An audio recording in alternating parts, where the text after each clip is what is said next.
પેલો પોલીસનું હાચું કહેવા લાગ્યો ને એના માટે એના પર તૂટી પડ્યા, પણ અનંત પટેલ અને આખી કોંગ્રેસ સમિતિ જિગ્નેશભાઈ મેવાણીને સમર્થન કરે છે ને અહીંથી અનંત પટેલ બી પોલીસને વોર્નિંગ આપે છે, જો તમે સારા કામ નહીં કરવાના હોય, તમે દારૂવાળાના પૈસા લેવાના હોય, તમે ચકલી બોબલી વાળાના પૈસા લેવાના હોય, તમે ડ્રગ્સ જુગારવાળાના પૈસા લેવાના હોય તો સમજી જજો તમારા પટ્ટા ઉતરતા વાર નહીં લાગે. અમારી સરકાર 2027માં આવવાની.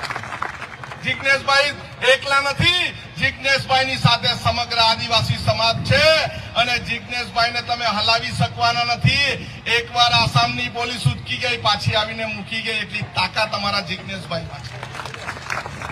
આ સરકારી તંત્ર માત્ર નેતાઓનું સાંભળે, આ સરકારી તંત્ર માત્ર મોટા મોટા અધિકારી હોય એમનું સાંભળે અને નાના લોકોએ કચડાવવું પડે.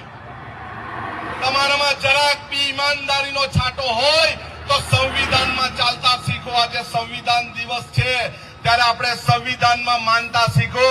આપણે મોટે મોટેથી બૂમ મારીએ જય માતાજી, આપણે મોટે મોટેથી બૂમ મારીએ જય બજરંગબલી, આપણે જય આદિવાસીની બૂમ મારીએ, આપણે અહીંયા બધા સભા કરીએ, ભાઈચારામાં રહીએ, રેલી કાઢીએ, આંદોલન કરીએ, આવેદન પત્ર આપીએ, હાય હાય બોલાવીએ. એ માત્ર ને માત્ર બાબા સાહેબ આંબેડકરની તાકાત છે અને એમના સંવિધાનની તાકાત છે. કોઈ બાપ એને બદલી બી નહીં શકે, કોઈ બાપ એને હલાવી બી નહીં શકે અને કોઈ બદલવાની ને હલાવવાની તાકાત હોય ને એને બદલવાની તાકાત આપણા બધામાં છે અને આ